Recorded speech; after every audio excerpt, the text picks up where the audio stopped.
de la política laboral general y lectura.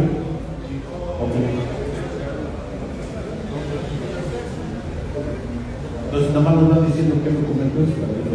anotarlo, ¿vale?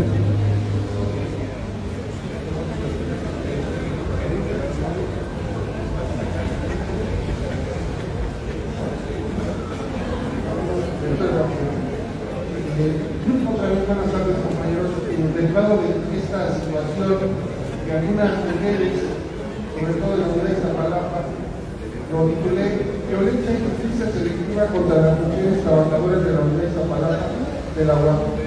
La Constitución Política de los Estados Unidos Mexicanos establece el principio de igualdad ante la ley, señalando en su artículo primero que todas las personas gozarán de los derechos humanos, así como de las garantías para su protección, cuyo ejercicio no podrá restringirse ni suspenderse, salvo en los casos y bajo las condiciones que la ley establece. Asimismo, señala que todas las autoridades en el ámbito de sus competencias tienen la obligación de promover, respetar, proteger y garantizar los derechos humanos, prohíbe cualquier discriminación que atente contra la dignidad humana y tenga por objeto anular o menoscabar los derechos y libertades de las personas en el mismo sentido.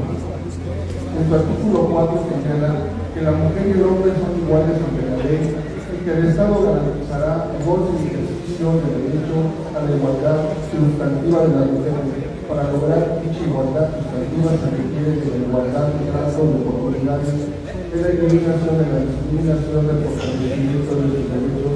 de la implementación de la perspectiva de género, de la participación activa en la toma de decisiones que las afecta, y evidentemente de la erradicación de cualquier tipo de violencia contra la mujer. Fue la Convención Interamericana para Prevenir, Sancionar y Erradicar la Violencia contra la Mujer, conocida como la Convención de Belém-Dorpa, el primer tratado internacional de derechos humanos que estableció la violencia contra la mujer como una violencia de derechos humanos y de libertades fundamentales, definiendo la violencia contra la mujer como cualquier acción o conducta basada en su género que cause muerte, daño o sufrimiento físico, sexual o psicológico a la mujer, tanto en el ámbito público como en el privado, y derivado en el cumplimiento de las obligaciones contraídas por el Estado mexicano a la misma de dicha convención. Se promulgó en nuestro país desde el 2007 la Ley General de Acceso de las Mujeres a una vida libre de violencia. Dicha Ley General establece en su artículo 10 en lo que respecta a la violencia laboral, que la misma se ejerce por las personas que tienen un vínculo laboral con la víctima, independientemente de la relación jerárquica consistente en un acto o una omisión en el abuso del poder que daña la autoestima, salud, integridad, libertad y seguridad de la víctima e impide su desarrollo y atenta contra la igualdad, puede consistir en un solo evento dañino o en una serie de eventos cuya suma produce su daño también incluye el acoso o el hostigamiento sexual. Asimismo establece el artículo 11 que constituye violencia laboral negativa ilegal a contratar a la víctima o a necesitar su permanencia o condiciones generales de trabajo, la descalificación del trabajo realizado, las amenazas, la intimidación, las humillaciones, las conductas referidas en la Ley Federal de Trabajo, la explotación, el impedimento a las mujeres de llevar a cabo el periodo de lactancia, el previsto en la ley, todo tipo de discriminación por condiciones de género. Es oportuno recordar el histórico y victorioso paro feminista que estalló en marzo de 2023 en la Universidad Autónoma Metropolitana, movimiento estudiantil, motivado por la falta de respuesta y negligencia por parte de las autoridades de la institución ante la violencia de género contra las alumnas y Guatemala, referencia que cada vez es pronunciada por los funcionarios públicos de esta universidad y visibiliza todos los casos de violencia contra las mujeres, estudiantes y trabajadoras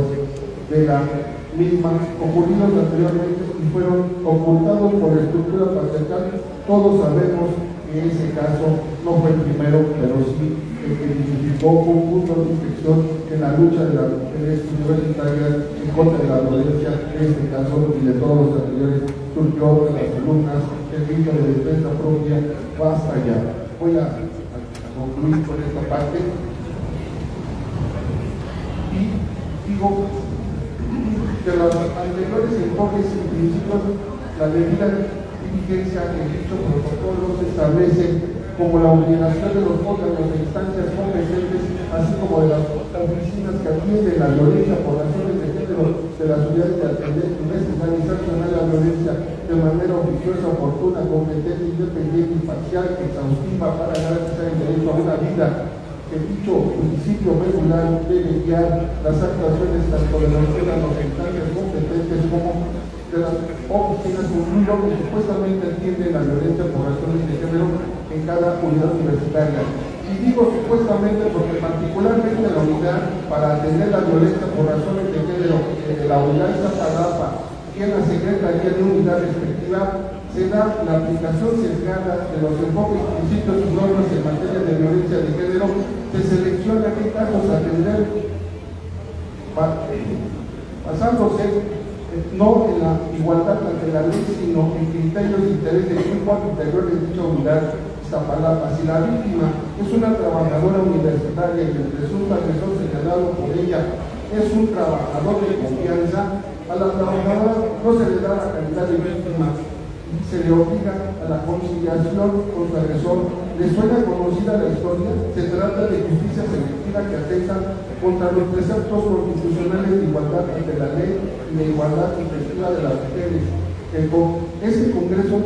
Congreso de Trabajadoras Universitarias, la atención selectiva en materia de violencia contra las mujeres trabajadoras de esta universidad tocaba el carácter democrático de la misma y perpetua la injusticia,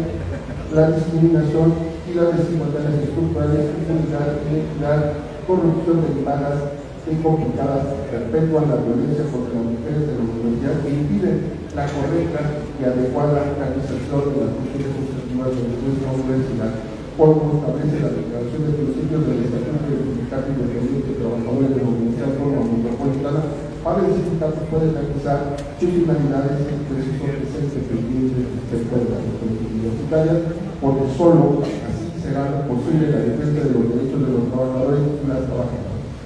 Por todo lo anterior, solicito este Congreso mandate las acciones necesarias para garantizar el derecho de las mujeres trabajadoras a una libre de violencia en sus relaciones laborales. Es necesario que sea el caso que si la trabajadora víctima de algún tipo de violencia se ha negado el acceso a la atención adecuada por parte de los órganos de instancias competentes o parte de las oficinas que tienen la violencia por razones de género en las unidades, priorizando por ello los enfoques, principios y normatividades en materia de violencia de género,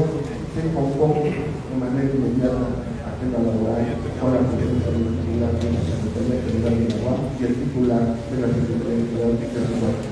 Ya basta de violencia contra las mujeres trabajadoras de la Universidad Autónoma Metropolitana. Un servidor, José Luis Marcado, ayudante de la Biblioteca de la Unidad de Iztapalapa. Gracias.